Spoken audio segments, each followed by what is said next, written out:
2 dakika önce girdim. Hem herkes gelsin diye beklerken hem de biz Meltemciğimle nasıl bu canlı yayına geldik onu anlatayım. Merhaba Şerifçim, Ebru'cum. Şimdi ben ilk başta yine Instagram'dan sanırım Meltem'in bu kitabını görüp almıştım. Okudum, çok hoşuma gitti. Sonra yani hayat aslında okuyacağınız kitapları, yapacaklarınızı siz işaretleri görmeye başlayınca önünüze serer. Sonra niyet defterini aldım.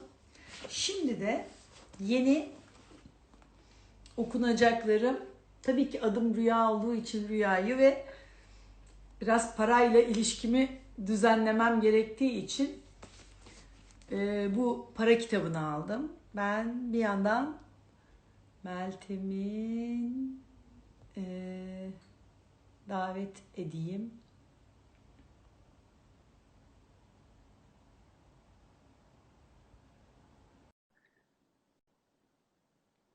Davet edebildim sanıyorum. Meltemciğim, geç olsun güç olmasın. Hoş geldin. Hoş buldum. Hayatıma, Davete uydum geldim hemen. Canımsın hayatıma sen de öyle. güzellikleriyle dokunan kadın. Sen bilmiyorsun Canımsın. aslında. Sen bile bilmiyorsun. Sen her haftaya ruhum daraldığında her güne şu kitabınla yanımda, Canım. omzumda oturan kişisin. Şimdi insanlar merak ediyorlar nereden, nasıl diye. Şuradan kısacık bir kısmından kuple okuyayım. Kuple mi derler, ne derler? Boş ver ne derlerse desin. İşte aynen öyle. Şimdi ben bu kitabımı kime verdiğimi kaybettim. Oğlum da merak ediyordu. Okusun diye tekrar sipariş ettim. Lütfen sizler de mutlaka kendiniz için bir şey yapmak istiyorsanız, zenginleştirmek için, mesela küçücük geçmişin pişmanlıklarını, geleceğin hesaplarını bırakıyorum.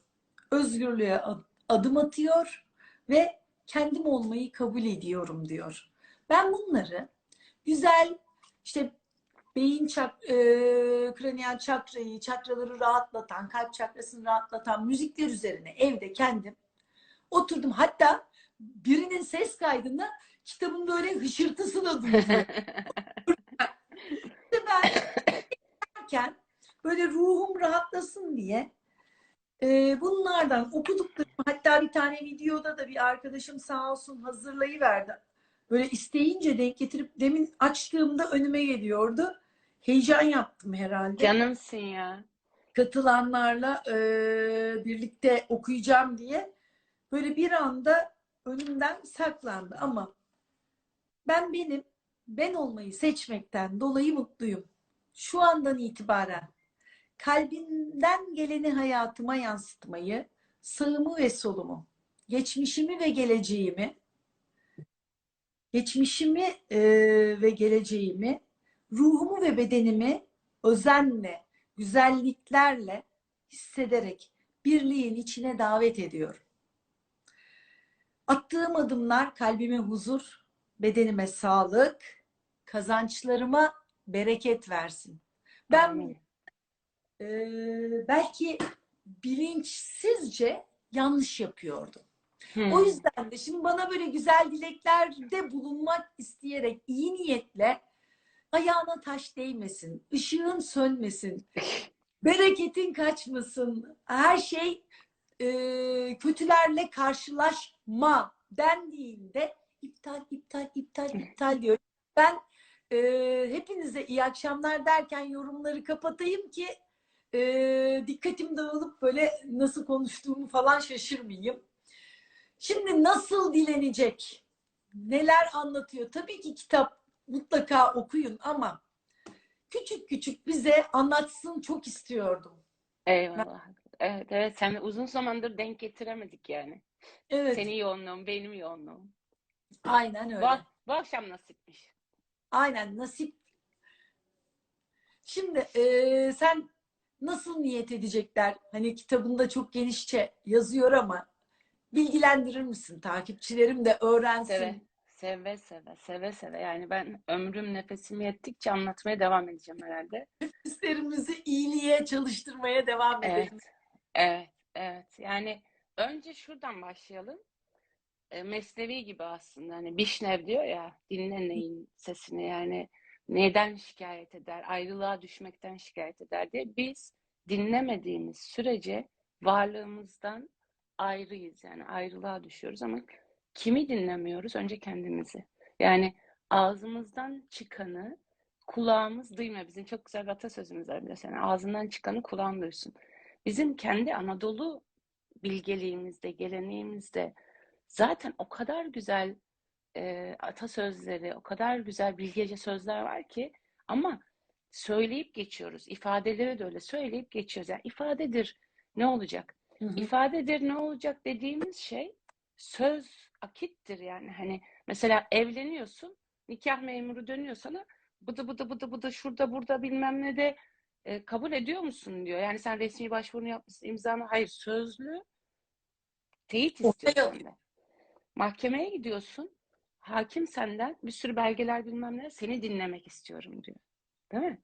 Yani herhangi bir konuda kendimizi ifade ederken karşı tarafa beni dinlemiyorsun diyoruz. Ama asıl varlığımız bize diyor. Beni dinlemiyorsun. Kendini dinlemiyorsun. Ne çağırdığının, ne istediğinin farkında değilsin. Çünkü sözler düşüncenin aynasıdır. Yani bir öylesine çıkmaz.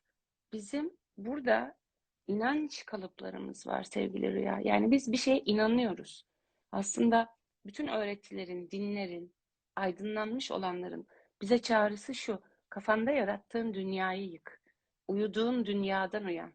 Zannettiklerinden uyan diyor. Biz e, konuşurken bütün o kayıtları veriyoruz. Korku kayıtları, endişe kayıtları, istiyormuş gibi yapmalarımız, sanki istersek olacak ama istersek olacak niyetimizden, kalbimizden akan değil de başkasında gördüğümüz istersek bizde de olacakmışmış gibi yapıyoruz yani. O yüzden de benim ilk akademi öğrencilerime ilk ödevim 2 hafta dinlemektir. İlk böyle onlar bana bu ödevi verdiğinde dediler. Nasıl yani dinleyeceğiz? Evet, dinleyeceksiniz dedim. En çok ifade ettiklerinizi kaydedeceksiniz. En çok kulağınıza batanları kaydedeceksiniz. Neden sinir oluyorsun? Ve sen neyi çok sık tekrar ediyorsun? Nerede plak takılmış? Bir bakacaksın. Nelere doğru odaklanmışsın? Çünkü beyin bir şeye odaklanıyor. Dil onu ifade ediyor. Ve o anda fark etmeden yarattıklarımız sonra önümüze geliyor. İsteklerimiz, taleplerimiz. Çünkü bizim niyet, dua, dilek, kitapta bahsettiğim girişte böyle uzun uzun anlattı. Bak güzel kardeşim. Dilek Evet. budur, dua budur, niyet budur. O yüzden sen bir dur düşün. Sen neden Allah'la pazarlığa oturuyorsun, onu verme bunu verme diye. Sen neden dilek dilerken hiç hesap yapmıyorsun da niyet yaparken hesap yapıyorsun? Bunlara bir bak, tekrar bak diye anlatmamın en önemli sebebi bu aslında. Biz yaşarken talep ederiz her anımızda. Tepkilerimizle, yani birisine yaptığımız bir yargı cümlesi bizden ayrı değil ki. Ay şuna bak dediğimizde onu anlamadığımız, onun dünyasını algılayamadığımız için bir fotoğrafa ay yaparım. O da ne böyle falan. Yaparız, mimiklerimizi yaparız, sözlerin. Onu anlamadığımız için beyin onu anlamak üzere, onun neden böyle yaptığını anlamak üzere de o hale getiririz. O yüzden yargılarımızla yargılanırız. Yani o ağızdan çıkan var ya, insan öğrendikçe, fark ettikçe susası geliyor yani. Birisi bir şey söyleyince hani eyvallah. Yani hem bizim söylediklerimiz, şimdi senin endişen orada, ben onu çok iyi anlıyorum. Öylesine amin denilenler, öylesine olsun denilenlere de kabul veriyoruz. Çünkü neden? Biz diyelim ki bir herhangi birisi dua ediyor, bir şey söylüyor veya sipariş alıyor. Birisi, bunu mu istiyorsunuz? Evet, bu. Garson getirdiğinde ama ben bunu istememiştim ama evet demiştiniz. Şimdi o yüzden sen mesela birisi sana ayağına taş değmesin dediğinde, teşekkür ederim dediğinde kabul ediyorsun. O yüzden seni tedirgin ediyor. Yani niye? Onunla ilgili bir şey. Yani onun korkuları, endişeleri, o kötü niyetle yapmıyor bunu ama diyor ki Rüya, ben çok korkuyorum. İyi gidiyorsun. Başına bir şey gelebilir. Ben diyor, iyi gidince bir şeyler bozulacak diye korkan bir yapıya sahibim. Şimdi eğer Rüya orada e, eyvallah, sağ ol, teşekkür ederim, amin, şu bu neyse kabul veriyorsa kalbi olarak, Rüya diyor ki benim de korkularım, endişelerim var ya da senin endişelerini gördüm. Şimdi o endişe bana da yapıştı. Ay ya bozulursa, girdi benim beynime bir kere. O yüzden ben ilk zamanlarda bu farkındalığım arttığında ilk başta düzeltirdim insanları. Hani, öyle deme. Sonra bu onunla ilgili. Ee, Onlar öyle bir şey söylediğinde bana not yazdıklarında, gerçi benim kabile zaten hani Artık, artık doğru dilek. yazmıyorlar yani yazmıyorlar Ben de yani. öğrensin istedim. Bütün hani Ama takipçilerim kendileri için doğru evet, dilekler bulsunlar. evet. Çünkü bizim beynimiz yap emriyle, yani emir kipiyle çalışıyor. Yani yap, onu Aynen. yap, bunu yap, öyle yap, böyle yap. Kaç, otur, kalk, kaldır, ye, aç, tok. Bunlarla çalışıyor. Çok girift şeylerle değil, netlikten hoşlanıyor beyin. Yani bu son yapılan araştırmalar da onu gösteriyor. Ve çok ilginç. Bu ay iki tane makale okudum beyinle ilgili. Belki sen de takip ediyorsundur, bilmiyorum. Özgür irade var mı diye bir beyinle ilgili bir araştırma okudum. Şunu söylüyorlar. Yani biz herhangi bir şey yapmadan bir saniye önce zaten nöronlar harekete geçiyor ve biz onu yapıyoruz. O zaman hani paradoks gibi, düşünceler mi bizi yönetiyor, biz mi düşünceleri yönetiyoruz? Eğer biz farkındalıkla ne söylediğimizi idrak edip, benim düşünce kalıbımda bu var demek ki. Bak ben korkuyorum ya da endişe ediyorum ya da isteyemiyorum. Bu fark edersek düzeltebiliriz. Çünkü düzelttiğimiz şey ifade değil, düşünce. Bazen böyle Şey yapıyorlar. Ne diyeceğimi şaşırıyorum senin karşında falan derlerdi bana. Şaşırma, ne varsa çıksın. O şeyi gör derim, hani kayıt ne var onu gör. Kalbi içindeki nereye yönlendirecek? yani var olan Hicran Hoca'nın katıldığı bir şeyde, Hicran Usa'nın, sevgiler izliyorsa, Avrupa ile birlikte bir aromaterapiyi de içeren mikrobiyom kongresinde artık o 100 trilyon mikrobiyatamızın, yani düşünün, o mikroplar, suş farklılıkları var ve bunlar bile koku bile alıyorlar. Onlar, yani bütün aslında eşimizi, işimizi, cildimizi, her şeyimizi yöneten bir de bir mikrobiyom cumhuriyetimiz var. Hani 100 milyar nöronumuzdan hariç ve bunların hepsine etki ediyor ve şimdi benim işte anladığım kısımda nefeste, geçen hafta çarşamba birlikte sohbet edeceğimizde ablamla bunu anlatacağım, Meltem'e de dedim. Konuşuyoruz. Bayağı bir ara konuşamamıştık. Ay dedi, dikiş makinesinin kenarı çektireyim dedim. Birinin ayağına takılmasın diye. Düşmeyelim diye. Ya, halbuki biliyor Oraya gitti. ama ayağının tarak kemiğini çatlatmış. Ya dedim abla, sen biliyorsun hani aslında, ama işte bilmekle uygulamak, Yetmiyor. yani biliyoruz evet, ama uygulamak çok önemli.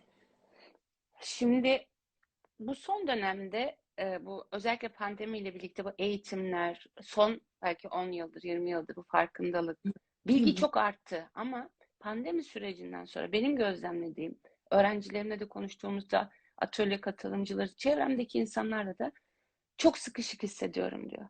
Çünkü biliyorum, uygulayamıyorum. Yani o başa dönüyorum, sanki başa dönüyorum. Çünkü diyorum ki sadece bilmek yetmez. Farkındalığın ilk anı zindandır.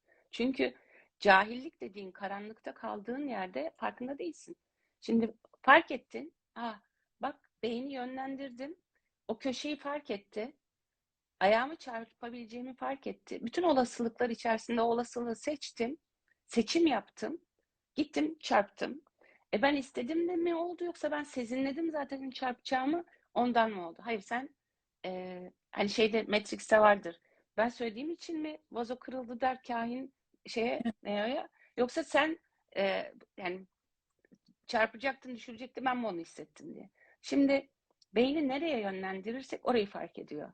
Yani oraya odaklanıyor orada bir şey var diye. Ama sen de çok iyi biliyorsun ki bir şeyi değiştirmek için sadece bilmek yeterli değil. O mikrobiyatayı, o çevreyi değiştirmek lazım.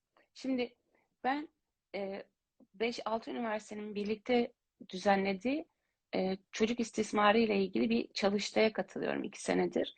Orada bir tane hoca, şimdi adını hatırlayamayacağım ama bir biyoloji hocasının epigenetikle ilgili anlattığı müthiş bir şey var. Çünkü bu bizim aile kayıtlarımız, atalardan aldıklarımız, büyürken öğrendiklerimiz. Yani biz böyle pat diye mantar gibi bitmediğimiz için bir Aynen. sürü o kaygılar şeyler yapıştı. Bir de kaygı, endişe gibi, korku gibi duygular daha yapışıktır. Çünkü beyin kendini korumak istediği için eyvah orada bir tehlike var. Ben ne yapabileceğim dediğinde hemen dikkatimiz ay düşmesin, ay kırılmasın, ha, aman kaza olmasın dediğimizde kaza olasılıklarının hepsi böyle tedirgin olur ve kazaya doğru götürür bizi. Kazada ne yapacağım diye götürür. Orada hoca çok güzel bir şey söyledi. Epigenetikle ilgili. Onlar da davranışlar üzerinde hani bu bir takım davranışların aileden aktarımıyla ilgili bir sunum Hı hı. yaptılar. Dedi ki bireyin epigenetik olarak taşıdığı potansiyelinde yani ailede olmayan ama iyileştirme anlamında ortaya çıkartabileceği arkadaki kodlar 3 şekilde iyileşiyor. Yaşam biçimiyle ilgili bir değişiklik, beslenme, aktivite ve sosyal çevrenin değiştirilmesi. Bunlar değiştiğinde senin kafa yapın, mikrobiyotan, hayata bakış açın, umutların, iyi olacağına olan inancın değişiyor. Şimdi senin çevrende sürekli negatif konuşan insanlar varsa, ay şöyle olacak, böyle olacak, batıyoruz, gidiyoruz, dünya gitti mi? Sen istediğin kadar iyi düşün. Sendeki artı, eksi nöronlar, boş negatif iyonlar, onların o pozitif iyonları böyle sana hücum eder. Sen böyle ağırlaşır, kalır ve gerçekten inanırsın kötü olacağım. Bu sana bulaşır.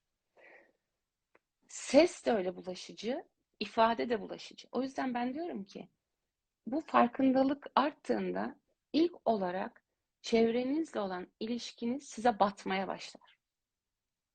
Önce onları değiştirmeye çalışırsınız. İlk iş odur. Siz yanlış yapıyorsunuz. Düzelin hep birlikte düzelelim. Düzelmiyor.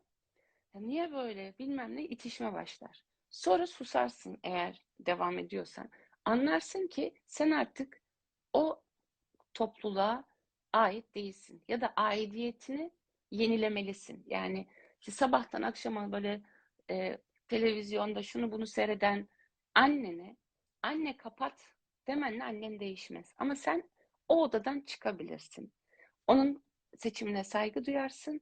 Ama hem orada kalıp hem ya da işte dedikodu yapılan bir ortam ya da işte kötü şeyler hem orada kalıp hem kendini temiz tutamazsın. O Aynen. yüzden farkındalık o yüzden diyorum ilk anı zindandır. İnsan ne yapacağını şaşırır ve mevcudu bozmak, düzenimizi değiştirmek istemediğimiz için MMA aklerini çok kullanırız. Olmasın, bitmesin, gitmesin. Yani bunda aslında e, tedirgin olmamızın senin benim hani Hı hı. farkındalık artık oraya kulak oraya şey olmuş. Tedirgin olmamızın sebebi budur. Değişmesin istiyordur ama değişmesin dediği şey de bozulmasın. Değişmesin aynı kalsın. Ama şimdi hepimiz değişim istiyoruz. Farkındalık, yolumuz açılsın. Kendimizi gerçekleştirelim. Ya bunu ben niye yaşıyorum? Başıma niye bu ikide bir de aynı tip insanlar geliyor, olaylar geliyor? Bu değişsin ama düzen bozulmasın. O zaman bu olumsuzluk ekleri yanlış yerde kullanılmaya başlıyor. Allah'ım sen kaza verme. Ay ağzımızın tadı bozulmasın. Ay işte bilmem ne olmasın. Ay işler inşallah şey olmasın. Ekonomi bozulmazsa şöyle bir de böyle olmazsa yapmazsa şartlarıyla hareket ediyoruz ama farkında değiliz. Şimdi sen bunu birisine söylesen ya niye böyle deme bak hani Ama nazar değmesin. Allah korusun de diyorum. Yani tamam, bir korkun varsa Allah korusun. Himayede ol. Neye inanıyorsan ona göre. Ama nazar değmesin dediğinde nazar ve değmek var. Benim kafamda diyorsun ki e, koruyamadığın bir şey var. Hani koruyamayacaksın. Belirsiz bir kötülük mü diyeyim, kötü bir enerjinin, hani zarar verecek bir enerjinin çağrılması gibi bir durum hissettiriyor bana. O yüzden hemen böyle farkına vararak güzellikle, huzurla yaşayıp gidelim. Ben böyleye Tabii, çevirdim. çok güzel. Ben de tamamlarım mesela. O bir şey söylerken. Nazar değmesin. Allah'ın himayesinde olalım inşallah derim. Bir şey, yani mesela o ilk anda çok değiştin, onu değiştirme, böyle deme, öğretme gayreti. Şimdi sadece kendi alanında birisi bir şey, ayağına taş değmesin, yolum açık olsun inşallah diyorum. Yani Aynen. o zaten kendi dediğini duymuyor. Benim dediğimi de duyarsa, amin derse eyvallah, duymasa da benim duam bana, senin duan sana diyorum yani. Eğer Yani ben sorarsa bana niye böyle dedin ya, ben kötü bir şey söylemedim ki diye. Ya sen taş diyorsun diyorum, ben açık diyorum yani. şey en azından ben MMA2'ni algılamıyor evren. Senin hemen kitaptan kopya veriyorum. Çok güzel. Ondan sonra diyorum e, lütfen hani meysiz masız güzel dilekleri sadece. Nasıl diyeceğiz? Böyle diyeceksin. Bir de benim tam bu kitabınla karşılaştığım dönemde ne kadar korktuğum ne varsa, buyur Rüya, sen bu korkuları sipariş etmiştin. Tamam, al yaşa. Ha, yaşadım. Bir şey olmuyormuş. Ölünmüyormuş.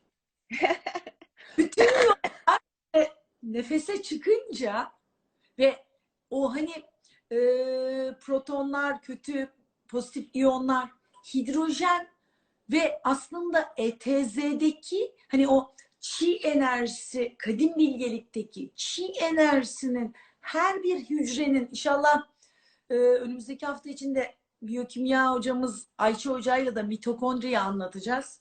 Yani onun anlatmak Kaçırmam. istiyorum. Çok önemli. Olacak. Çok önemli. Yani çünkü mitokondri bütün hani yaşamın merkezi adeta ve aslında değerli hocalarım işte son kongrede biyokimyanın, yani ben düşün hani yıllardır çok ağır hastaları şununla tedavi ederken, hani bu malum hastalık adını bile anmıyorum, gündemimize düştüğünde ben aslında nefesin gücünü yeni fark etmiş ve nefes anlatıyordum. Kendim de Ben kullan.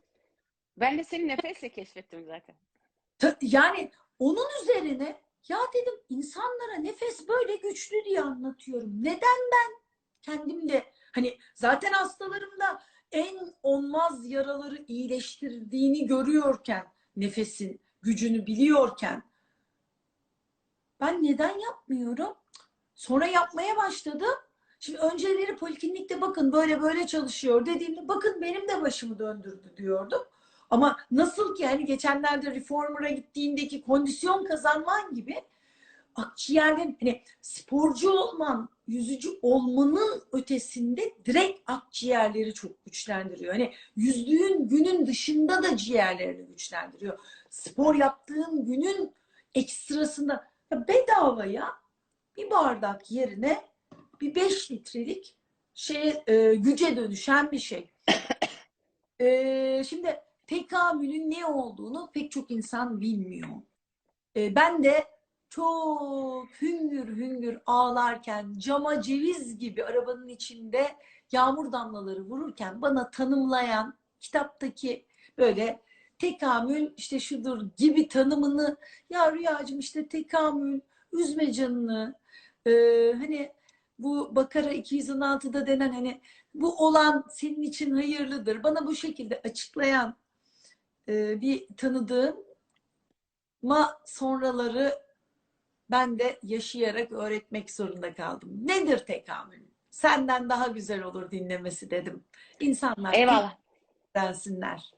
Eyvallah. Yani ben de dilim döndüğünce anlatayım. Bu arada az önce ben de sen mitokondri canlı yayınını söyleyince kaçırmam dedim. Çünkü kaçırmaktan korkuyormuşum yani içeride. O kadar önemsemişim, yani kaçırabilirim Duygusu Hı. hemen kaçırmam diye çıktı yani. Bizi dinleyenlere de canlı bir örnek vermiş oldum kendimden de.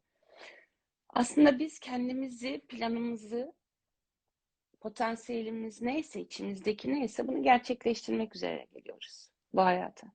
Bir hikayeyle geliyoruz yani. O hikayenin bir parçası da bizden önce başlamış olan, yani bir soyun, bir coğrafyanın, bir hikayenin parçası olarak geliyoruz. Yani bizim bir hikayemiz var ama biz de büyük bir hikayenin parçası. Ondan daha büyük bir hikaye de var. Böyle benim için böyle iplikçiklerle birbirine bağlanmış bir yoldayız. Ama bu yolun içerisinde seçimlerimizle ilerliyoruz. Yani illaki kendi gerçekliğimize uyanacağız diye sistem bizi zorlamıyor. O yüzden bütün bugüne kadar okuduğum, öğrendiğim bütün dinler tarihi 2 senedir kafayı bu konuya oldukça odakladım. Yani dinler tarihi dersleri alıyorum. Şunu görüyorum, ortak paydada aslında mevcut korkularımızın üzerine gidemediğimizde, endişelerimizin üzerine gidemediğimizde, var olanın içerisinde kendimizi gerçekleştirmek için stabil kalıyoruz. Bu stabilizasyondan kastettiğim şey şu: değişmesin istiyoruz bir şeyler. Değişimden çok korkuyoruz ve annem, babam, ailem, evim, arabam, çocuğum, kariyerim, yani her çağda başka bir şeye yapışıyoruz, kalıyoruz. Çünkü ölümden çok korkuyoruz. Ölüm o derece korkutuyor ki bizi, e, herhangi bir ayrılıkta, herhangi bir kayıpta, maddi manevi kayıpta o bize ölümü hatırlatıyor ve daha çok yapışıyoruz gerçek sandıklarımıza. Gerçek sandıklarımızla gerçeklik arasında sıkışıp kaldığımız yerin adı da bence Araf. Yani bu dünyadaki Araf. Yani e, ya yiyip içip sadece dünyaya dönük mevcut düzeni koruyarak yaşayacağız. Böyle oldukça acılar çekiyoruz, çok acılar çekiyoruz. Çektiğimiz acıların kaynağı biziz. Çünkü olanı kabul etmek yerine kabul ettiğimizi oldurmak istiyoruz. Hayatla bence en büyük kavgamız bu. Ben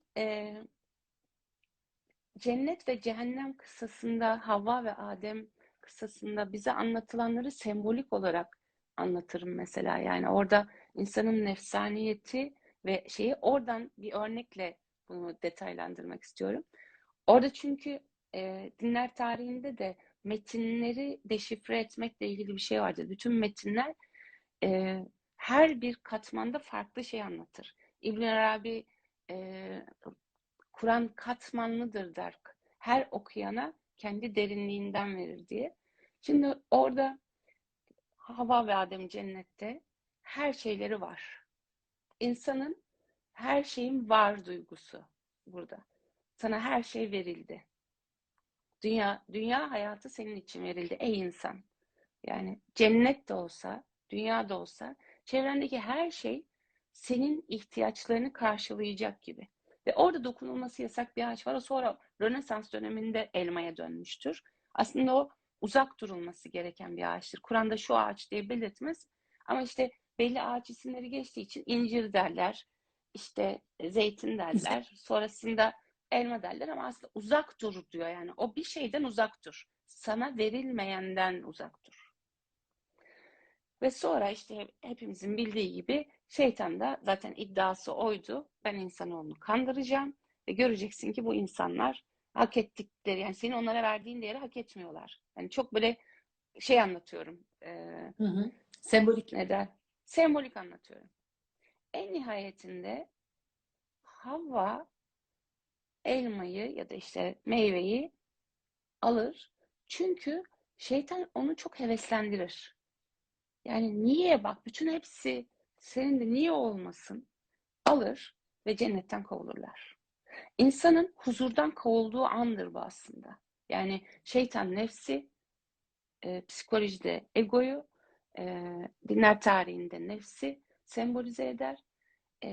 O her şeyin var olduğu yerde ona verilmeyenin peşinde koşan insan cennetinden kovulur, huzuru kaçar ve ayrılığa düşer. Ruh ve madde. Yani orada kadına çok şey atfedilir. Özellikle de Musevilikte hani elmayı yedi diye. Yani daha doğrusu işte meyveyi yedi diye ama aslında bu dünya deneyimine hediye ettiği için birçok inanışta da çok şeydir. Yani bu sayede biz dünya deneyimini elde ediyoruz. Asıl yuvanın kıymetini bileceğiz. Ee, Ve sonra onları işte rivayet olur ki birisini Hindistan tarafına, birisini Sri Lanka tarafına falan filan bırakılır. Ve siz e, bundan sonra buradasınız, ayırırım der. Onlar o kadar büyük bir ızdırap çekerler ki bu ayrılıktan. Sürekli yalvarırlar ki bizi affet, bizi tekrardan birleştir. Ruh ve madde ayrılığa düşmüştür dünya hayatında. Biri ötekini, öteki birini aramaktadır. Yani ruhsal çalışmalara çok gidenler, ben birazcık böyle günümüze de aktararak anlatacağım bunu. Hı hı. Böyle sırf ruh diyen maddeye muhtaç kalır. Sırf madde diyen ruha muhtaç kalır. Sonra Yaradan onları affeder ve Arafat'ta buluşturur. Arafat'ta buluşma çok manevi olarak çok güzel bir şeydir. İslam dininde ve İslam öncesinde de aslında Kabe var. E, Arafat'a çıkmazsanız hacı olamazsınız. Yani siz e, tavaf yaptınız, umrenizi yaptınız, Merve ile Sefa arasına gittiniz, geldiniz, şeytan taşlayamadınız ya da tavafınızı tamamlayamadınız. Her şey olabilir ama Arafat'a çıkmadıysanız haccınız tamamlanmaz. Bu aslında çok çok müthiş okunması, derinliği olan bir şeydir. Sen içinde birliği kuramadıysan zaten Yaradan'la buluşamazsın. İnsanın bu tekamül yolculuğunda aradığı şey içindeki öteki parçasıdır. Evet, yani madde diye koştuğumuz, ruh diye koştuğumuz, ayrılığa düştüğümüz yerde madde ve mana buradadır. Yani biz dünya hayatındaki manayı anlamalıyız. Buraya sadece tabii ki zevk alacağız, keyif alacağız, dünyanın nimetlerinden faydalanacağız ama kendi yarattıklarımız değil. Yaradan'ın bize hediye ettiği nimetlerde öncelik vererek. Yani kendi yarattığımız sanal gerçekliğin içerisinde, şimdi hele daha da bir o sanal gerçekliğin içerisinde e, var olma gayretindeyiz. Doğanın akışını, hayatımızın akışını neye kabul veremediğimizi fark ettikçe o birliğe doğru yaklaşıyoruz. İnsanın yakarışı, şikayeti onu ayrılığa düşüren şeydir. Yani ayrılık da zan evrenidir diyorum ben. Ve o zan evreninde tekamül yolculuğumuzu ararız, yolumuzu ararız. Bulduk sanırken çoğu zaman kayboluruz. Çünkü bu bir mertebe değildir aslında bence. Bu benim tabii fikrimi aktarıyorum. Hı hı. Benden süzüleni aktarıyorum yani. Çünkü orada bir kazanç, orada bir başarı, orada gösterme isteği Çok yoktur. Orada buluşma vardır ve huzur vardır. Yani nasıl anlaşılır? İnsan tekamül ettiğini nasıl anlar?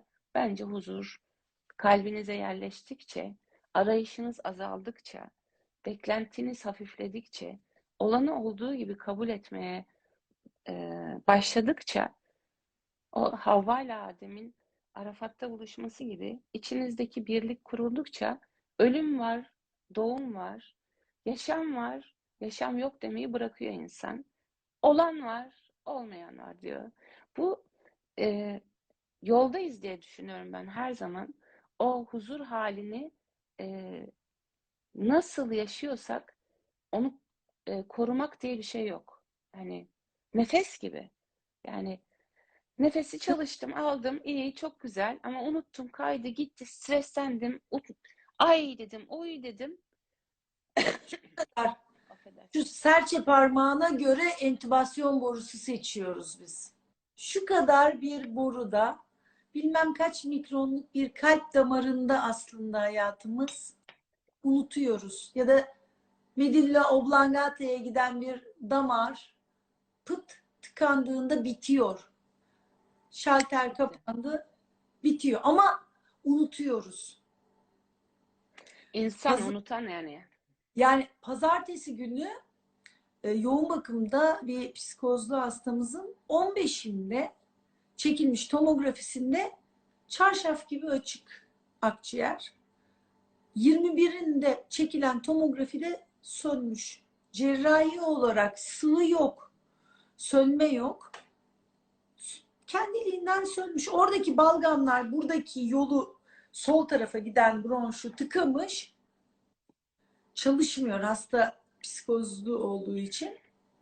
Hani hem free flow yapamıyor hem normal nefes almıyor. Çünkü yani o kadar normalde 350 alıyoruz ama aralarda bedenin kendi aklı var ve bizi mesela şimdi konuştuğun ardından ne oldu? Yaptırttı. Aslında mütemadiyen hani ağlıyoruz ağlıyoruz yaptırtıyor ya. Ben küçükken çok yaramaz bir çocuktum. O yüzden de böyle Ben sürekli de, ben de. fazla yapınca tabii ağlardım istediklerim olsun bilmem ne falan diye böyle çektiğimi içimi çok hatırlarım. Yani o yüzden e, bunları bir şekilde ya dedim göğüs hastalıkları uzmanı arkadaş bronkoskopla burundan giriyoruz kameralı bir boruyla oradaki aspirasyon sonda kanalı da var. Sıvı verip yıkayarak temizliyoruz o segresyonları. Hava verince oradan tıt tıt tıt tıt tıt aynı hani o videoda gösterdiğim gibi açılıyor. Tabii ben bu görüntüyü gördüğüm için çok güzel şahane nefes öğreten nefes terapisti arkadaşlar da var. Sağ olsunlar, hep olsunlar. Ama hani anlatmak boynumun borcu oldu. Çünkü Tabii. o görüntüyle şuradan şöyle büyüyen bir güç var. Ve bu kümülatif bir etki. Yapmadığında lütfen yarın sabah sen de dene. Şimdi Tamam. uyandığında açtığında ilk hani lavaboya gitmeden önce hemen o nefese teşekkür dediğimi şöyle kocaman bir diyafram nefesi al ve şuranın yanışını hisset. Hey Oh kocam mis. diyorum. Doğdun işte. Doğdun işte o anda. Ne kadar her sabah bunu hissederek uyanmayı fark ettikten sonra öyle çok seviyorum ki her sabah ney varsa sıkıntı ney ama her şey nefes alıyorum her şeyi çözerim. Bu bilince ulaşmak için tabii ki bayağı bir okudum, araştırdım, çalıştım ve telefonumda diyorum ya halen o ses kayıtlarım bana unuttuğumda içinde ve dışında ola gelenleri bırak. Ana gel ve Yaradan'ın himayesinde olmayı kabul et. Dengeyi içinde kur diyen Meltem'in sözleri benimden, kulağımdan bana akıyor. Eyvallah. Hani hadi olan var, olmayan var, kıskanırlar demiyorum hep. Bunu da demek 5 vakit günde hani ben aslında bilinmediğine kaç kez yapalım nefesine teşekkür. Saatler hatırlatıyor iWatch'lar. Oksijenizasyonu ölçünce. Bize zaten işte kadim bilgelik dinimizde de gelmiş. Gün ışığında sirkadyen ritmine kalk demiş seherde, yatsıdan sonra yat demiş Yat. melatonin için. Sabah bir teşekkür et, öğlen bir teşekkür et, ikindi, akşam ve gece et demiş. Denmiş zaten. Hani dinler tarihinle benim bilimsel verilerim ben Çok histolojisini öte. okumaya başladım. Fizyolojisini okudum. Biyokimyasını okudum. Nörolojisi, hematolojisi, immünolojisi derken aman Allah'ım ben şununla nefes çalışın diyorum ama nefes çok şeymiş. Hani o akciğer gibi görünen şey aslında tüm beden Hayat ya. gördüm. Aynen. Hayat yani düşünsene. Şimdi senin söylediğin o sabah uyandığında buranın açılması, yanması doğum anında yaşadığımız şey. Yani aslında Mevlana'nın o Bişnev diye başlayan şeyi satırları Hı hı. Mesnevi'nin ilk satırları orada ne insanın yakarışıdır yani. Bak ey insan diyor aslında yani orada ney bir metafordur yani. O Hı. koparıldığı yerden yani geldiği yerden koparıldığı yerden şekillenerek çıkarttığı sesten memnun değil ya yani. Gitmek istiyor, dönmek istiyor. Bizim nefesle bağlantımız kesildiğinde bu hayattan gidiyoruz. Yani bu da hep şunu söylüyorum. Son kitapta da onu söylüyorum. Bana sonra işte hepimiz yaşadık. Bizi dinleyenler de, sen de, ben de, maddi, manevi. Hepimiz kendimizce 20'miz kadar yer yaktık yani. Hepimiz bir şeyler yaşadık. Hepimiz hallolamayacağını düşündüğümüz zamanlardan geçtik. Ölmek istedik belki. Yani yok olmak istedik. Bazen utançtan, bazen sıkıntıdan, bazen halledemeyeceğimizi düşündüğümüz için. Ama hepsi geldi, geçti ve biz o gün yaptıklarımıza, o gün yüklediğimiz anlamlara üzüldük. Ya ne kadar üzmüşüm kendimi. Ya da şu anda üzülüyoruz. Hani ifadeye yansıyan bazı şeyler var. Geçmeyen öfkelerimiz. Bir insanın hakkında konuşurken ya da bize onu anımsatan, o olayı, o kişiyi, o durumu anımsatan bir şeyde sıçramamız. Bizde bir karşılığı olmasının sebebi o geçmişte yaşadıklarımızı e, hazmedemememiz, kabul edemememiz, neden yaşadığımızı anlayamamamız, hakkını teslim edemememiz. Yani bir şey gelip geçerken zaman geçiyor ama eğer o geçen zamanı biz duyguda durdurmaya çalışıyorsak, yani o anda yaşadığımız duyguya tutunuyor isek, haklılığımıza tutunuyor isek, bizimle birlikte geliyor ve biz sürükleniyoruz ve en çok zamanı harcıyoruz. Para yerine konulabilir, sağlık yerine konulabilir. Her şey iyileşmeye geçebilir yani. Mükemmel olmasa da iyileşme sürecine geçebilir. Ama zamanı geri alamıyoruz. Zamanla ilgili uyanmalıyız yani. Direncimiz çok büyük. Zamanla ilgili direncimiz çok büyük. Şimdiki zaman dediğimiz o an, şu anda yani ikimiz de can kulağıyla birbirimizi dinliyoruz. Nefesimize belki yettirmek için farkındalığımız orada, farkındalığımız burada. Orada ne olup bittiği, bütün hayatımızın kayıtları orada. Yani neden anda kal, anda kal, anda kal. Yani bu bir çaba değil aslında. Tam tersi çabasızlık. Yani geçmişin ve geleceğin gitmesi. Çünkü çok yaşamışsındır, sen hekimsin. Yani hepimiz hayatımızda yaşadık. Birinin haberi gelir, kayıp haberi, ölüm haberi gelir. Çok şaşırırsın. Hani bir beklenen ölüm vardır, bir de beklenmeyen ölüm vardır ya. Çok gençti. Daha dün gördün. Öğleden sonra birlikteydik. Sanki bizim için devamlılık, hayallerimizde, geleceğimizde ya da geçmişimizde bitmemiş bir hesap varsa bu dünyadan gitmeyeceğiz gibi düşünürüz. Dedim ya hani bizi ölüm çok korkutur ama ölüme meydan okuruz. Daha benim işim bitmedi. Şu bir hesabımı sorayım. Ondan sonra ya da işte daha yapacak çok iş var. Bu planlamalar, bu hesaplamalar, hesaplar, birikimler, biriktirmeler, düşünce biriktirmek, mal biriktirmek, eşya biriktirmek bizi burada tutacak zannederiz. Bunlar bize ağırlık yapar.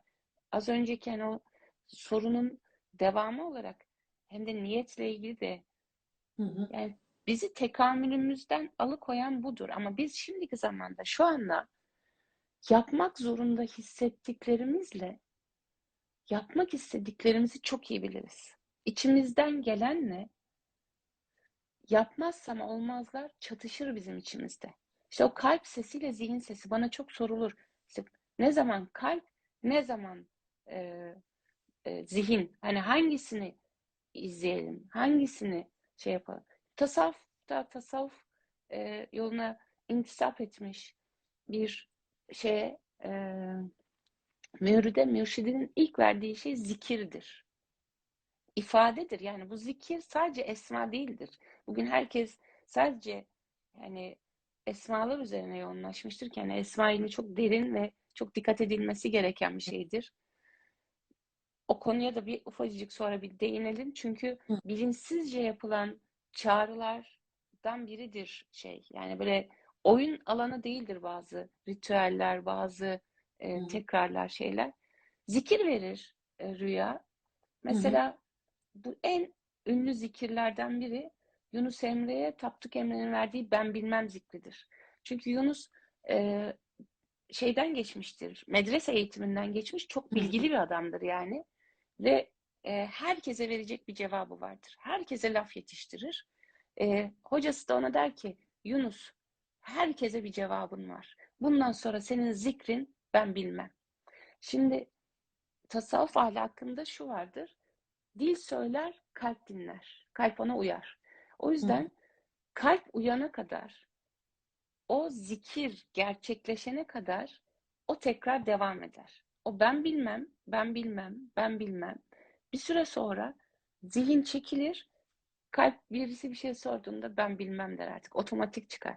O yüzden sözlerimiz, ifadelerimiz bizim hayata olan yaklaşımımız ya da hayatın bize olan yaklaşımı tekliflerine verdiğimiz cevaplar. Duymamız sadece kendimizi duymamız değil, hayatı da duymamız için iyi dinlememiz, teklif edileni, seçimlerimi, olasılıkları farkındalığımla alabilmem için şimdiki zaman çok önemli. Eğer ben dünkü zanlarımla buradaysam, gelecek planlarımla buradaysam seni anlamıyorum, anlamış gibi yapıyorum.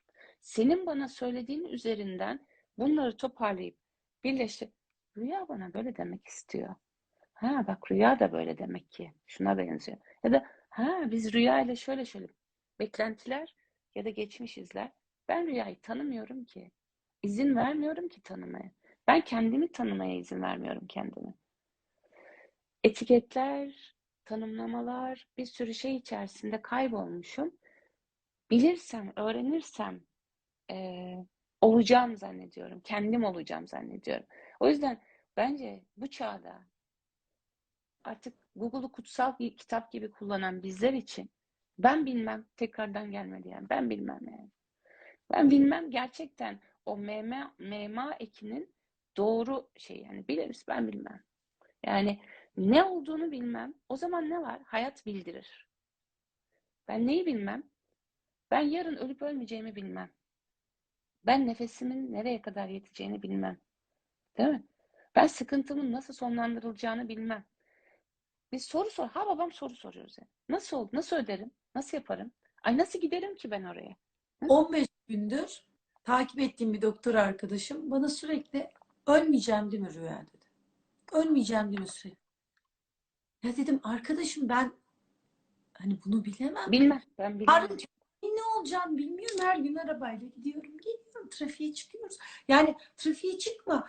Bir an pıt diyor, bitiyor, kapanıyor işte düğme diyorum ya. İyileşiyorum değil mi? İyileşiyorum değil mi? Yani iyileşiyor gibi görünüyorsun. Şu kadar şu kadar topu kaldırabiliyorsun. Hani bunlar işte halbuki biliyor ama hani bilmekle uygulamak dediğimiz şey. O yüzden sadece rüya, sadece mesela işte magnezyum öyle mi, çinko böyle mi, bu böyle mi? Yahu sayfalarca, ansiklopedilerce bilgi içerir bunlar. Ama ben sadece biliyorum. Akciğer benim işim. Ben en son Canım. nokta yerde. O yüzden sadece rüya sadece nefesi anlatmak için yola çıktı. Ki tekamül de zaten yolumda neyi öğrenmem gerekiyorsa bazen bazı şeyler olmuyor. Planlıyorum, kabul veriyorum. Bunun yani artık geldiğim noktada hani işaretleri dedin ya hani ya Meltem de öyle mi diyor bilmem ne de böyle mi diyor onu ondan mı diyor. Şimdi eski rüya olsa bu kadınlar hani eski rüyayı şuraya koyuyorum. Şu anki rüyayla Meltem'i dinlerken ne konuşuyor bunlar ya aman niyet deyip, deyip duruyorlar. Neyi kastediyorlar bunlar? Hangi işareti görecekmişim? Tabelaya mı yazılmışmış bu işaret? Ama hani şimdi söylediğim pek çok şeyin aslında hani sadece nefes mekanik olan kısmını ben cerrah olduğum için anlatıyorum ama altında kocaman bir boyutu var ki onu hani ne kadar anlatsam da görmüyor. Yok ya bir ışık yok burada. Nerede bu ışık? Hani şimdi gözleri kapalı olana bak dediğimde karşımda Meltem'in durduğunu göremiyor. O yüzden de ama hocam böyle yaptık. Yani o yüzden herhalde bu aslında biraz da yaşanmışlıklarla tam son şekline ilahi kudretin, Yaradan'ın bizi yönlendirdiğiyle oturması gereken şeyler diye düşünüyorum.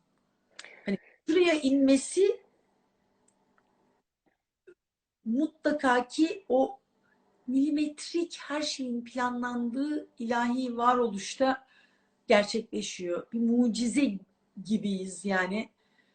Ben bedenin çalışma fizyolojik şeylerini, prensiplerini hani düşününce ya olamaz. Şimdi ben bu arada inşallah Ocak ayında bilmiyorum, hatta seninle şeyi soracağım, yayın evi konusunda daha önceden bana çok söyleniyordu hani yazsana yazsana. Evet yaz.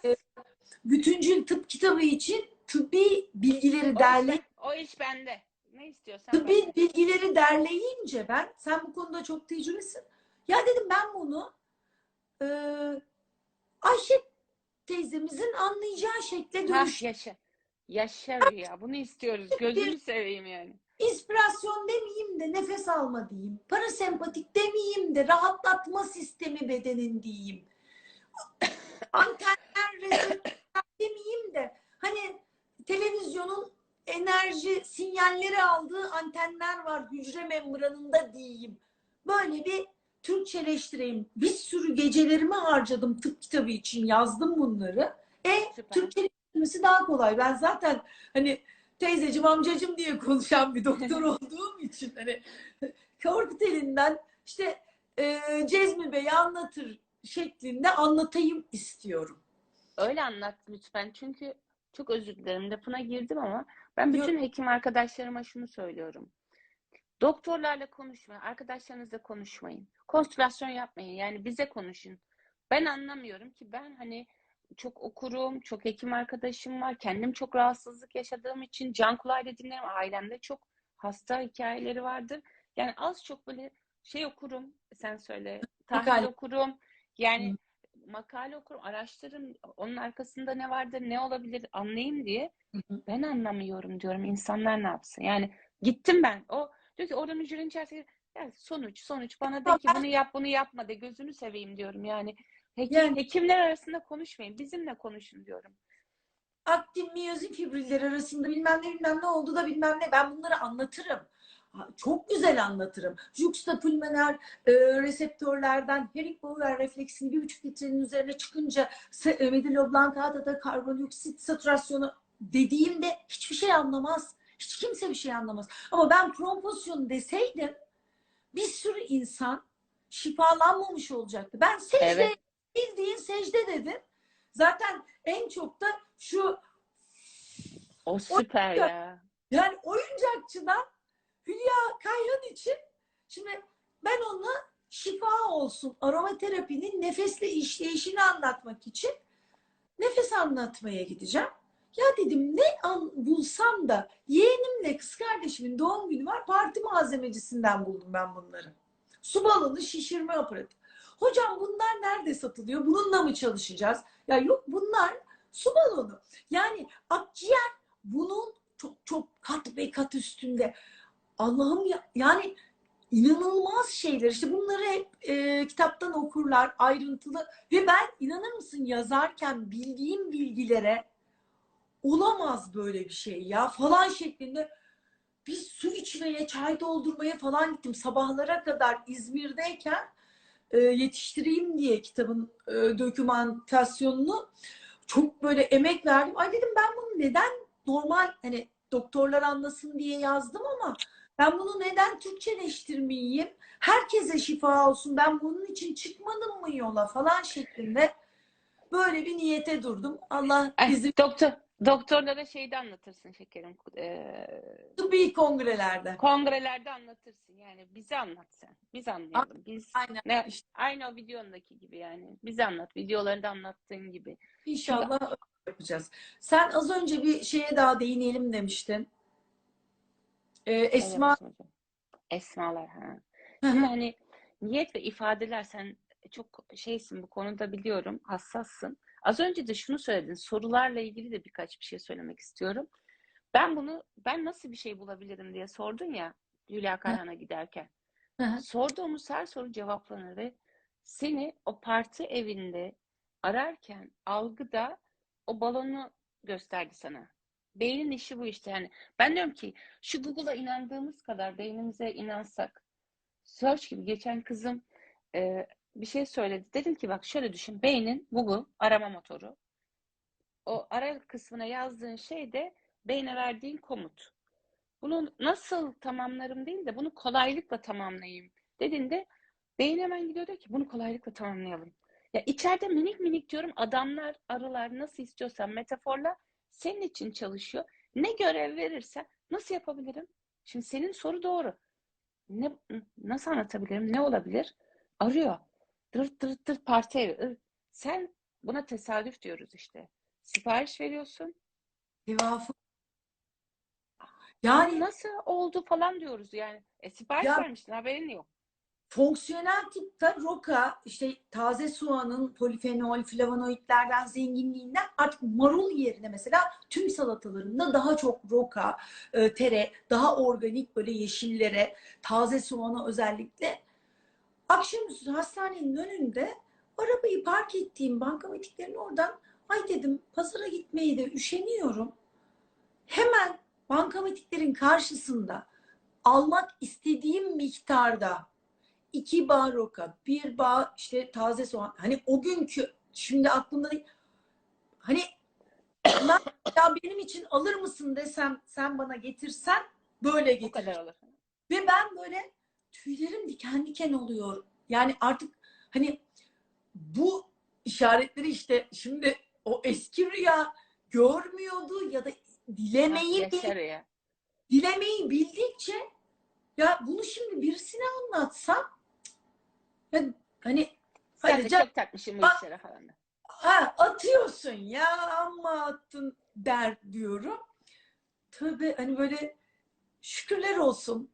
Her Çok şey şükür. gelsin hayatımıza diye boşuna dememişiz. İyi ki Çok şükür. okumuşum kitabını. İyi Sen ki. Ben de iyi ki yazmışım. Senin ay, kitabını da senin kitabını da inşallah böyle konuşuruz. inşallah. Faydasıyla anlasın inşallah. Aynen inşallah. Şimdi Esma. esmalara kısacık değinmek istiyorum. Hı hı. Şimdi eskiden bilgiler bohçalanmış. O sırlar bohçasının adı o yüzden sırlar bohçası. Herkese verilmemiş. Ama bu böyle halktan bir hazine saklansın diye değil. Hazır olmadan e, verilen bilgi alanı yakar. Elini yakar. Bilmez götürür, elini yakar. Şimdi bir bebek doğduğunda sadece anne sütüyle besliyoruz ve çok faydalı bir besin yesek bile vakti gelmeden ona vermiyoruz. Çünkü sindirime hazır değil, ona zarar verebiliriz. Vaktinden önce verirsek de. Bilgi de geçmiş zamanlardan bu yana bu şekilde bohçalanmış aslında bir anlamda.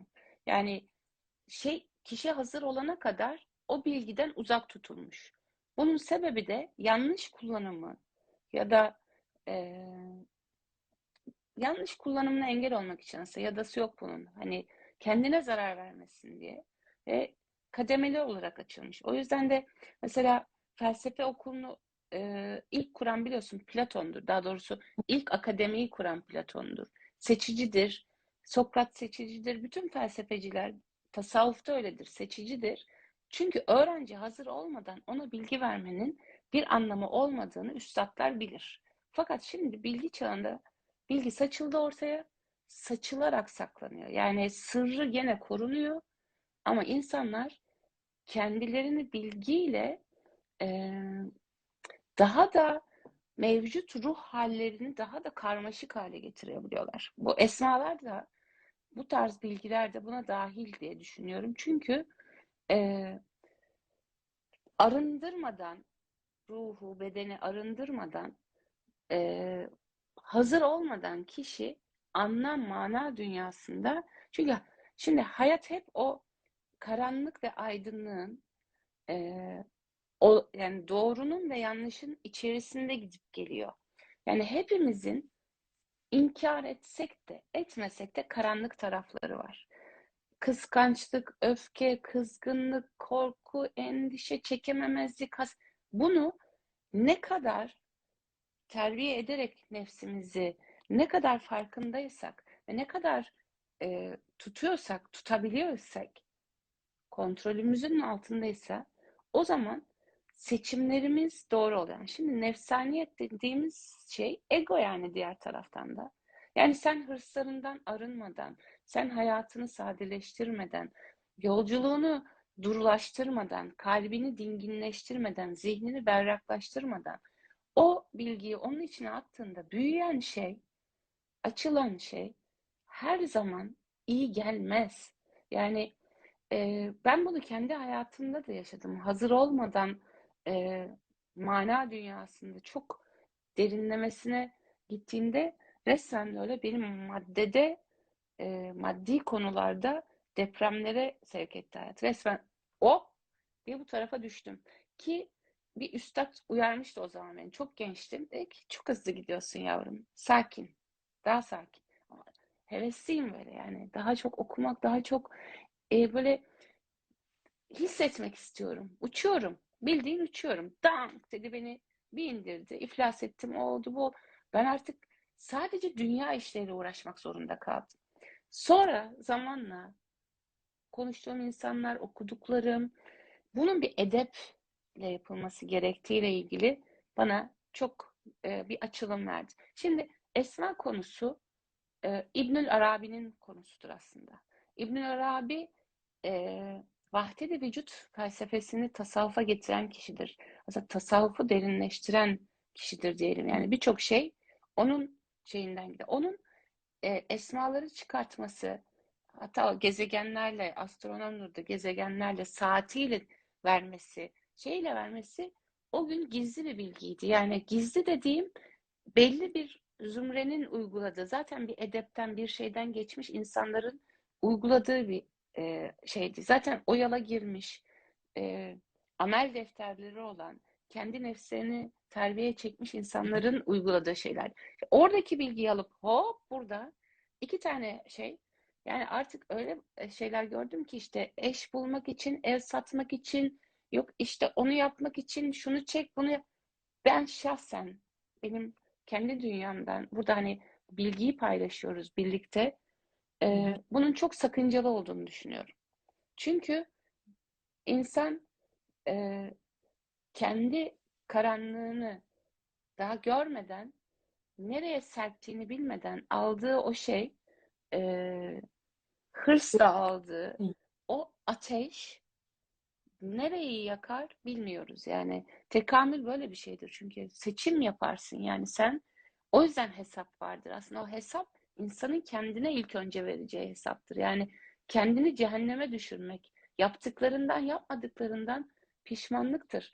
Ölüm döşeğinde en çok insanlar pişmanlıklarıyla pişmanlıklarını dile getirirler. Yani benim mesela bu kendi yolculuğumda mihenk taşı diyebileceğim bir rüyam var. Rüya kitabını da bana yazdıran aslında. Ben zaten hani senin de adın Rüya olduğu için oraya bir gireceğim, yani merak ettim, adını da soracağım kim rüya koymuş diye. Şey rüya, ben rüyamda güzel oldu böyle rüya. Kızıma da bazen su getir diyorum. Beni mi getireyim diyor, su mu istiyorsun? Benim adımı anlayamıyorlar Hülya mı diye, uykuda görülen diyorum ben hemen böyle. Süper. Hemen Hı. evet, Peki bir dakika. Ben rüyamı anlatmadan kim koymuş adını, neden koymuş? babam rüyasında görmüş. Ah Rüyasında ya. görmüş. Babam koymuş. Babama da çok düşkündüm rahmetli. Allah rahmet eylesin. Işığı bol olsun inşallah. Düşkün. Evet. Ben de işte rüyamda baban gibi, Allah rahmet eylesin. Ben de böyle tam yangın yeri, bu esmalardan da oradan hemen şey yaptı. Zihnim oraya götürdü beni. Böyle manevi şeyde uçuyorum yani, böyle kendi dünyamda uçuyorum. O kadar mutluyum ki. Ve arkadaşlarım falan diyor ki artık endişe ediyoruz senden, yani çok abartıyorsun. Ee, Katılmak istemiyorum hayata. Hani gezmek, tozmak, 30 yaşlarındayım da. Ondan sonra tabii maddi sıkıntılar, bir şeyler var ama görmezden geliyordum o dönem. Bir gece bir rüya gördüm. O rüyanın etkisi yaklaşık belki 10 yıl sürdü bende. Bir rüya olur mu? Olur yani işte. Rüya kitabında anlattığım var. Daha kaç bin yıldır etkisi devam eden rüyalar var. Rüyamda ölüyordum. Ölüm anımı yaşadım rüyada. Bir ölüm anı yaşadım. Ee, Tek hatırladığım, hala şu anda bile hatırladığım şey şuydu. O ana kadar, yani o an sondu. Onu idrak ettim böyle bütün hücrelerimle. Son yani. Bitti. Film bitti, kapanıyor şartel. Ve yapacak hiçbir şeyim yok. Geriye dönüp yapmak istediklerim var ama hiçbir aklımda yok o anda. Ama hani oraya dönemeyeceğimi bilme hali var. Ve böyle bir kaza anıydı. Birkaç saniye sonra biteceğini biliyorum. Bu kadarmış. Bu kadarmış diyorum ve son nefesimi verdim rüyamda. Uyandım. Yani uyandım ama hangi uykudan uyandım yani? Hangi uykudan uyandırılmak üzere uyandım? O O rüyayı. beni, o rüya benim mihenk taşımdır. Yani insanın bazen isteklerinde de edepli olması, yaptıklarının farkında olması, yolculuğunu sakince geçirmesine yardım ediyor. O yüzden e, tabii ki zikir önemli. Her inanışta farklı Hı, zikirler, tekrarlar var. evet, Yükseltiyor frekansları yani. evet. Şimdi duada da öyle yani bazı duaların Hı hı. vurgusu, söylenişi, birlikte yapılan ibadetler, meditasyonlar, nefes çalışmaları bu arada. Birlikte yapılan nefes çalışmaları, ayrı yapılan nefes çalışmaları falan yani işte hepimiz biliyoruz artık bu şeyi. Enerjinin çok yükseldiği, çok güçlendiği ve bizim zihnen kendimizi bıraktığımız artık o dünyadan uzaklaştığımız anlarda ifadelerimiz kat ve kat artar.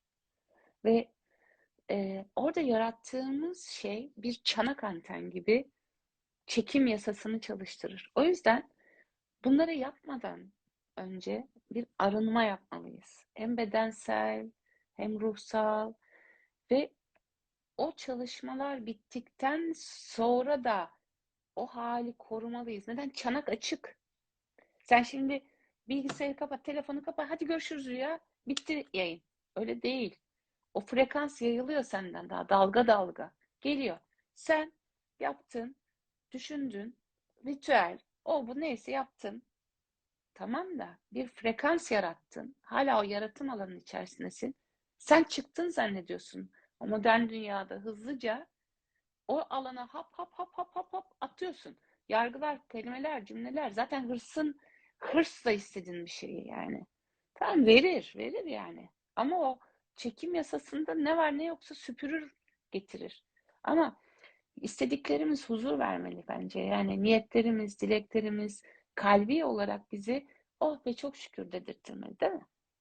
Şimdi ben bu kitapta belirttiğin niyeti ederken bir düşün, dur diyorsun bir yerde. Hani sen hani tamam bu olsun, nasıl olsun? Tamam hayırlısıyla olsun da şık şık bunu önce bir yaz. Hani ha, evet bu şekilde olsun, böyle olsun. Bunun da burada böyle olmasını istiyorum. Nasıl? Sen evrene sipariş mi? Evet. Duyuyor çünkü. Ve ben eee İnanır mısın benim şu evin yolunda yıllardır gittiğim yoldaki ağacın çiçeklerini, etrafımdaki var olan şeyleri gördüğümü zannediyordum. Bayağı bildiğin kör. Şimdi perdeler kalktıkça ben her sabah çevremdeki o ağaçla, çiçekle konuşarak ve farkına vararak atıyorum kitabımın duruşuyla, eşyamla ya tüm canlı her şeyle konuştukça her şeyin bana cevap verdiğini ve beni yönetip yönlendirdiğini ve hayatımı değiştirdiğini görüyorum. Ben alakasız Ordu'da birisini iyileştiriyorum. Onun bir yakını ondan iyileşiyor. Hani o gerçekten kelebek etkisi denen şey muazzam bir şekilde. Ya ben en başında ilk malum hastalıktan arkadaşımı iyileştirirken sarıldım. İşte hani benim şu meşhur görüntü var ya, şunu gösterdim, tamam mı? Ve dedim bu balonlar açılacak, sen iyileşeceksin. Ve şu an başka bir şey. Görsel imajinasyon yap tabii. Tabii bu açılacak, tek topu kıpırdatamıyor. Ve sen bu topları arada pıt pıt pıt soruyor. Ölmem değil mi? Makineye bağlanınca ölüyorum. Bak bir top kalmıyor. Ya demişim, 3 ay önce babasını kaybetmişti. En kötü ihtimalle çok üzülüyorsun ya. Babanı gideceksin göreceksin. Daha ne istiyorsun demiş. Ben bilmiyorum yaşayıp yaşamayacağını. Ve o şekilde 5. gün iyileşti. Antibiyotiğini, IV'yi tamamladık. Taburcu ettik falan filan. Yani bu e, evrenin bizi duyuşunu ben senin aslında bu kitabınla çok daha net böyle o görmeye, hani böyle yaparken aç ya, aç bir gör yahu. Aa evet falan demeye başladım. Çok, yani o yüzden benim için çok kıymetli ve Canısı. yani herkese de bu bilgiler aksın istediğim için Eyvallah. Ben de çok e, istiyorum yani. hepimiz, Güzel. yani Evet. bu niyetle yola çıkınca güzellikler çoğalsın Evet. Benim istiyor. kitabın kapağında söylediğim şey, bazen diyorlar ki işte ben çok ilk kitaplarımı da ilk kendim bastığımda da çok hediye ettim. Kitap kulüplerine gönderdim. Kadın hapishanelerine gönderdim. Hala da bana yazar hakkı gelir mesela. Bugün daha asistanıma verdim. İşte bir dernek var, birlikte çalışın dedim. Oradaki çocuklara verin, okusunlar birlikte, sonra atölye yapayım onlara özel. Hı hı. Çünkü e, ben şuna inanıyorum. Daha çok inanıyorum artık buna. Şimdi biz hani dedik ya, geçmişin kapaklarını kapatamıyoruz. Haksızlığa uğruyoruz. Uğruyoruz yani. Ya da Uğruyoruz. ya da uğradığımızı zannediyoruz ama ya niye bana böyle yaptı diyoruz, ya da niye yere tükürüyor, niye şöyle oluyor falan. Yani ben iyi niyetle yapmıştım. Karşılığında bu oluyor falan. Yani e, iyilik, iyi niyet, bir şeyin iyileşmesi illa oradan cevap alacaksın demek değil. Seni gelip o kelebek etkisiyle öyle bir yerden vuruyor ki sen o iyileşmenin içine girdiğin andan itibaren Yaradana, sisteme, evrene ne diyorsan inancın, imanın o derece artıyor ki vermiyorsa benim hayrımadır. Olmuyorsa benim hayrımadır. Veriyorsa zaten hayrımaysa da verecektir. Ya ben e, vapuru yakalayacağım. Mesela diyelim ki bana diyorlar ki yakalayamazsın 20 dakika. Ben niyet edeceğim şimdi diyorum. O vapurda olmam benim hayrımaysa zaten oradayım. Gözlerimi kapatıyorum. Giriyorum yani oradayım. Eğer bunu yapmazsam böyle bu, hani bakarız yakalarım ya falan, kaç defa da ucun kıyın kaçırdığımı bilirim. Hı hı. Kaçırdıysam da ama şunu söylerim. Tüh, yapamadı, yapsaydın. Demek ki kahve içmek lazım. Hadi kızım şunu yapalım, veya işte market alışverişi şu bu lazımdı. Hani onu erteledim falan. Ama yakalayacağımdan emin yayılmıyorum. Hani ya ben şimdi diledim. Niyet bu zaten yani. Hani ben diledim. Zaten ben torpilliyim. Hani ne istesem verilir demiyorum. Yani o, İyileşim ya. o vapura koşuyorum ben. Ama ne oluyor? 2 dakika şey yok. Geçen geri döndü adam. Yani benim çocuklar hani gitti çıktı dediler. Kaptan nereden gördüyse beni bir açıdan gördü. Çünkü artık biz adada birbirimizi Tabii. şeylerde, personelde, kaptanlarda tanıyor. Çıktı geri gel. Allah'ım dedim ya. Allah'ım, mutlaka biri dua etti bana yani. Ben bu yolculukta birbirimize böyle dokunurken, hani elden ele bir şey uzatırken iyi gelmenin bize iyi geldiğini hissediyorum. Yani korunduğumu, kollandığımı, sevildiğimi hissediyorum. Çünkü ben seviyorum, Aynen. kolluyorum elimden geldiğince. Şimdi senin o söylediğin şey gibi, hani bir kere Antalya'da Olimpos'ta kalmıştım. Çok güzel bir otelde ağırladılar beni. Sabah kalktım, kuş sesleri ama nasıl cıvıl cıvıl böyle. Oradan ayrılacağım diye o kadar üzgünüm ki, o denizin şırıltısı, kuş sesleri, sanki böyle orada kalsam birazcık daha falan. Durdum, dedim ki kuş sesleri, dünyanın neresine gidersem gideyim kuşların sesini duymaya niyet ediyorum dedim. Muhabbetimiz her yerde devam etsin. Ben sizin sesinizi burada çok daha başka hissettim. Yaptım niyetimi. Ben hala İstanbul'da hangi şehirde olursam olayım, kulağım oraya artık sanki böyle o kuşlara bağlamış gibiyim. Baharat Caddesi'nde yürüyorum. Trafik, gürültü. Ben o gürültüyü duymam. O kuşlarla konuşurum. Kuşlarla muhabbetteyimdir. Dediğin gibi o ağaçta bir mantar mı çıktı? O mu oldu, bu mu oldu? Seni şu koskoca evrende merkezine bağlıyor. Şimdi biz Yaradan bizi görsün istiyoruz. Duysun, görsün, duymuyorlar. Peki sen onu görüyor musun? O her yerde. O her şeyin içinde. O seste, o çiçekte, o böcekte, o ölümün içinde, o doğumun içinde. Yani itiraz ediyoruz ya her şeye. O her şeyin içinde. Ne zaman ki biz o sohbete başlıyoruz, ben çocukluğumdan beri konuşurum yani. Benim konuştuğum bir Allah inancım var. Sevdiğim, konuştuğum, yani böyle sohbet ettiğim, Aynen. çocukluğumdan beri ama yani. Ha, yani Ama ne olacak şimdi falan. Ben bunu yap, ne olacak şimdi? Ben bunu istiyorum. Ben böyle olsun istiyorum. Ama bir aşk, bir sevgi, bir şey bu ve şimdi bu hele şu ortamda, dünyanın geldiği bu şeyde, iklim, ekonomi, işte olaylar, daha da çok ihtiyacımız var.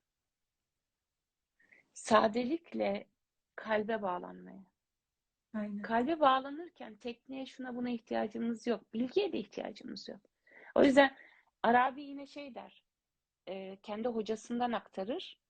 E, ilk gelen, kalbe ilk gelen niyettir der. Kalbe ilk inen, yani insanın, biz o zamanlar kalbin yönetici olduğu düşünülüyor ya, biliyorsun. Beyin bilinmiyor. Kalp yani her şeyin merkezi, ki bence hala kalp.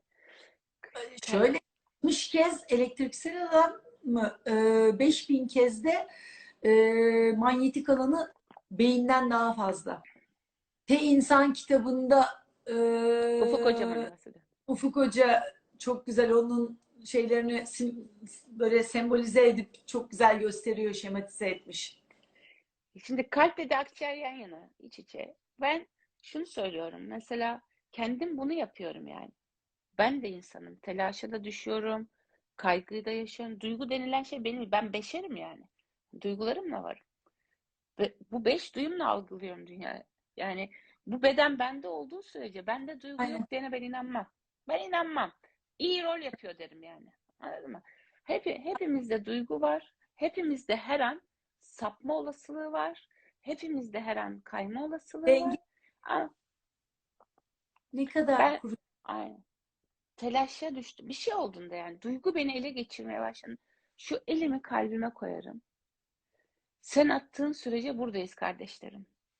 Sen attığın sürece Ne buradayız. Atıyorsun, buradayız. yapıyorsa Sakin, yaşıyorsun. sakin. Aynen, Ve ben sakin.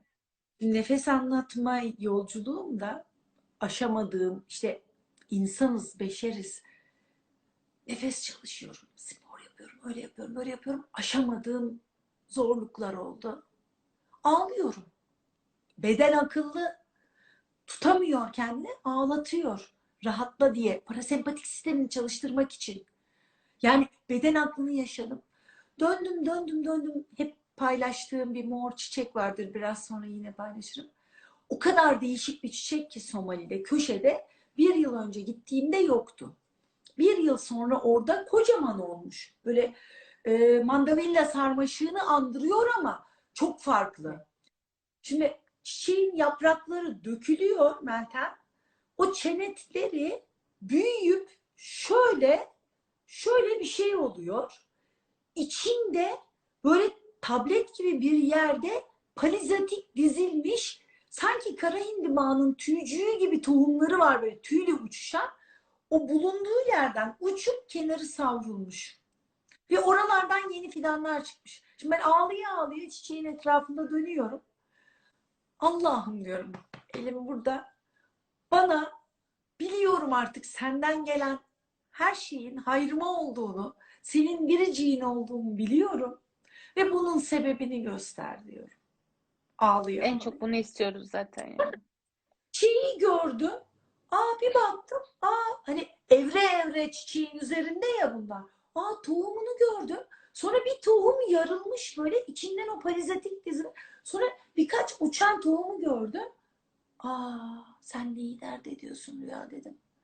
Sen bu kadar muntazam dizilimi, yaratılışını görüyorsun ve ya Rabbim göster bana dedim. Sen bunu bana bir sebeple yaşattın. Göster dedim. Ve gördüm. Çok Ve şükür. Ne güzel anlatıyorsun. Ne güzel anlatıyorsun ya. yani İçim, ama o içim böyle çiçeği şey oldu.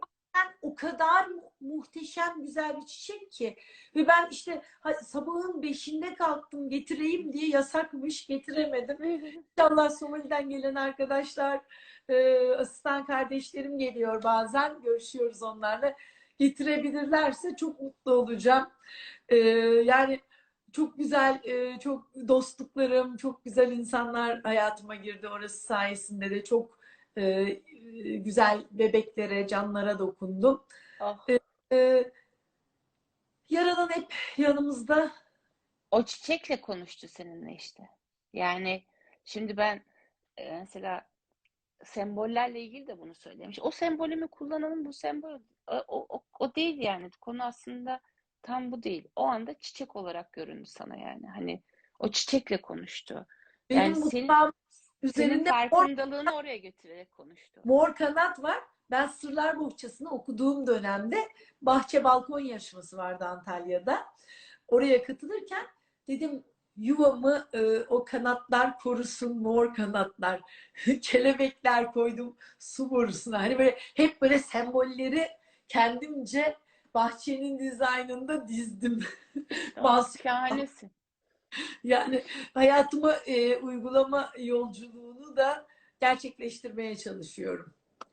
Sembolleri şimdi senin o şey gibi, çiçekle konuşman gibi eski üstatlar, kahinler böyle bugünkü mantıkla bizim anladığımız anlamda geleceği okumuyorlar yani. Hani bak kızım senin sonun bu olacak ya şu adamla evleneceksin diye okumuyor. İşaretleri okuyorlar. Yani aynı senin o yaşadığın hal gibi bir soru sorduğunda, bir cevap almak istediğinde akıştan alıyor bilgiyi.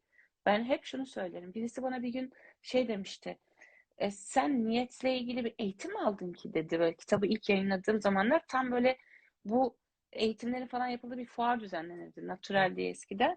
Niyetin eğitimi mi var ki dedim ben. Ondan sonra eğitim almadan kitap yazılır mı dedi. Kim veriyor niyetin eğitim dedim. Bilmiyorum ama eğitim almadan kitap yazılmazdı. Şimdi o kendi dünyasından bana bir şey söylüyor. Velev ki verilse dedim. Benim çocukluğumdan beri en çok inandığım şey budur. Bilgiyi çok severim, öğrenmeyi çok severim, araştırırım. Ama hep geriye gidip şunu sorarım. Peki ilk bilgi, ilk kitap, ilk farkındalık nasıl oldu? Bu işte böyle işaretleri okuyarak akış, hatta şimdi dinler tarihçilerinin bir kısmını okudukça anlıyorum ki rüya diyorlar. Yani rüya kanalıyla geldi, mitoloji de rüya kanalıyla geldi, semboller de rüyada anlatıldı insanlara. Bazı şeyler onlar dillendirdi, fark etti, öğretildi yani. O farkındalığa tekrar geri geldiğimizde senin şu çiçekle yaşadığın çok güzel. Derinde benim bir sahne vardır Derin'in yaşadığı. Oraya götürdün beni. Böyle benim de yaşadığım bir hal böyle hani hiçbir şey yok sanki evrende. O çiçekten başka hiçbir şey yok. O anı o kadar yaşattın ki. Oraya gittim yani resmen. O çiçek sana konuşuyor işte kardeşim. Kitap o çiçek oluyor.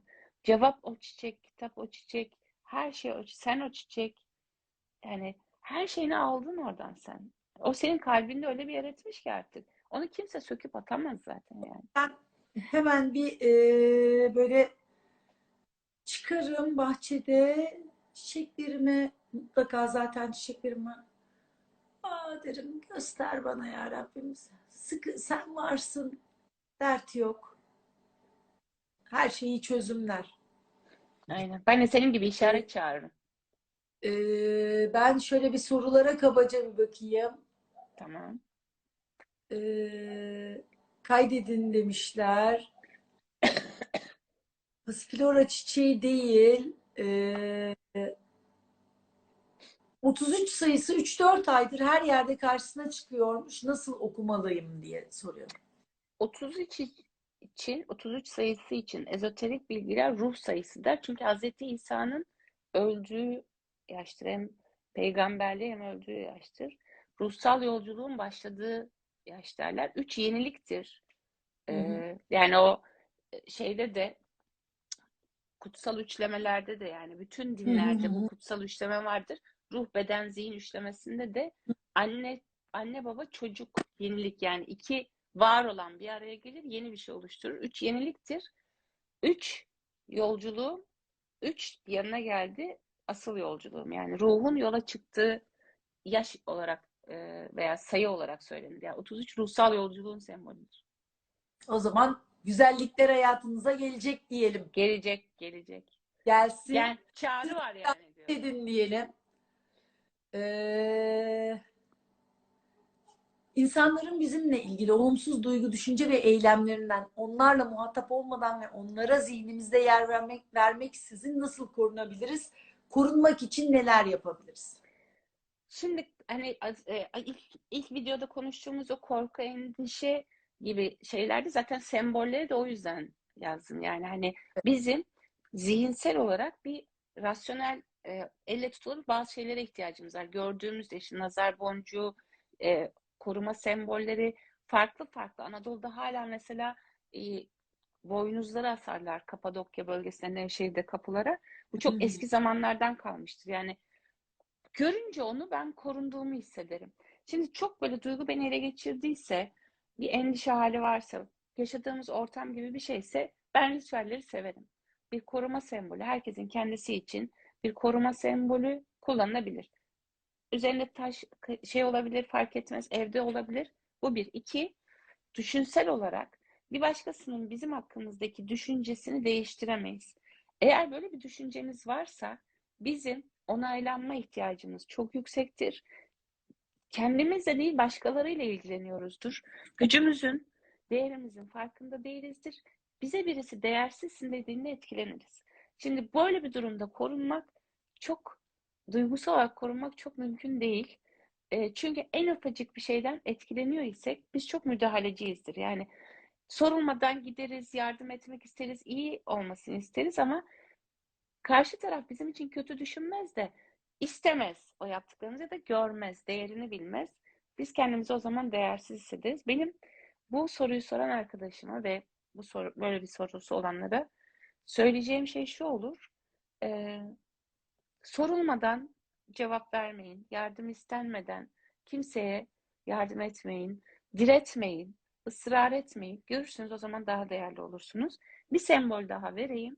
Sınır problemi olanlara, sınır çizmekte, kendi alanını belirlemekte zorluk yaşayanlara çember dünyanın en kadim sembollerinden bir tanesidir. Sabah uyandığınızda, ister imajınızda, ister ya Meltem ben imajımda yapamıyorum diyorsanız Hı bayağı hı. parmağınızla ben bazen danışanlarıma veririm. Çünkü zihin yaptıkça inanır.